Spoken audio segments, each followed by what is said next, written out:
बोलिए गंगा मैया की जय। हिंदू धर्म में ये मान्यता है कि सभी लोग गंगा स्नान जरूर करते हैं और सभी ने गंगा स्नान किया भी होगा।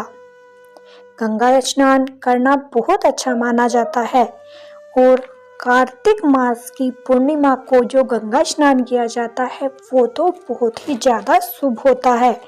लेकिन क्या आप लोग जानते हो कि गंगा स्नान क्यों करते हैं और गंगा स्नान करने से क्या होता है? हम में से काफ़ी सारे लोग ऐसे हैं जो ये जानते ही नहीं हैं कि गंगा स्नान क्यों किया जाता है, गंगा स्नान करने का सही तरीका क्या है। जो लोग जानते हैं वो कमेंट में ज़रूर बताएं और जो लोग नहीं जानते हैं वो इस कहानी को कृपया अंत तक सुनें। तो आइए शुरू करते हैं। एक बार माता पार्वती और भोले बाबा हरिद्वार में घूम रहे थे। वहां उन्होंने देखा काफी सारे भक्तगण गंगा जी में स्नान कर रहे हैं, डुबकियां लगा रहे हैं और हर हर गंगे का जयकारा लगा रहे हैं। ये देख करके माता पार्वती भोले बाबा दोनों बड़े प्रसन्न हुए। लेकिन तभी माता ने देखा कि वही लोग जो गंगा जी से स्नान करके आए हैं वो बड़े दुखी हैं। माता ने भोले बाबा से पूछा, हे देव, ये लोग गंगा जी में स्नान करके आए हैं फिर भी बड़े दुखी हैं। क्या गंगा जी में अब इनके पापों को धुलने की शक्ति नहीं रही? क्या उनकी शक्ति खत्म हो गई है? उनका सामर्थ्य खत्म हो गया है? तब भोले बाबा बोले, गंगा जी में आज भी उतनी ही शक्ति है, सभी के पापों को नष्ट करने की उतना ही सामर्थ्य है। वो तो पतित पावन है, वो सभी के पाप धुलती हैं। लेकिन इन्होंने तो गंगा स्नान किया ही नहीं देवी। इस पर माता पार्वती बड़ी ही हैरान होकर बोली, अरे देव, आप कैसी बातें करते हो? अभी तक तो इनके शरीर भी ठीक से सूखे नहीं हैं। आप देखते नहीं कि ये अभी अभी गंगा स्नान करके आए हैं, लेकिन फिर भी दुखी दिखाई देते हैं। इस पर भोले बाबा बोले, इन्होंने तो गंगा स्नान किया ही नहीं देवी, ये तो सिर्फ डुबकी लगा के आ गए। माता पार्वती फिर से पूछने लगी, आप ऐसा क्यों कह रहे हो भगवान? भोले बाबा ने कहा, ये बात मैं तुम्हें किसी और दिन समझा दूंगा। अब अगले दिन बड़ी जोर से बारिश होने लगी। बारिश इतनी हुई कि उस स्थान पर एक बड़ा सा गड्ढा बन गया। भोले बाबा ने सोचा, आज सही दिन है माता पार्वती को गंगा स्नान का सही अर्थ समझाने का। वो माता पार्वती को लेकर उस स्थान पर आ गए जहां पर वो गड्ढा बना था।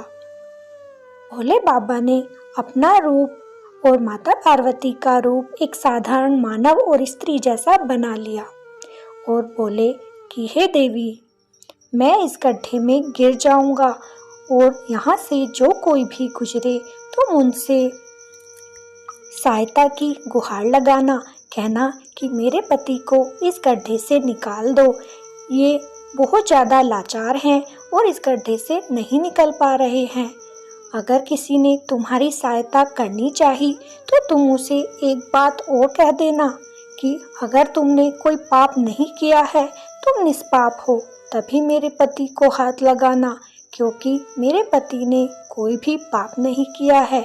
अगर तुम उन्हें छुओगे तो तुम भस्म हो जाओगे। ये बात सुनकर माता पार्वती गड्ढे के पास ही खड़ी हो गई। जब वहाँ से स्नान करके कुछ लोग आए तो माता पार्वती उन्हें देखकर बोली कि मेरे पति को इस गड्ढे से निकलवा दो, मेरे पति इस गड्ढे में गिर गए हैं।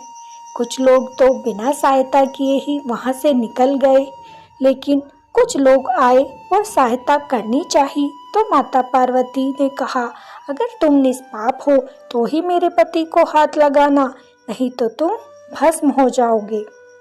ये बात सुनकर वो लोग भी चुपचाप वहां से निकल गए। अब सुबह से शाम हो गई, लेकिन किसी ने भी माता पार्वती की सहायता नहीं की।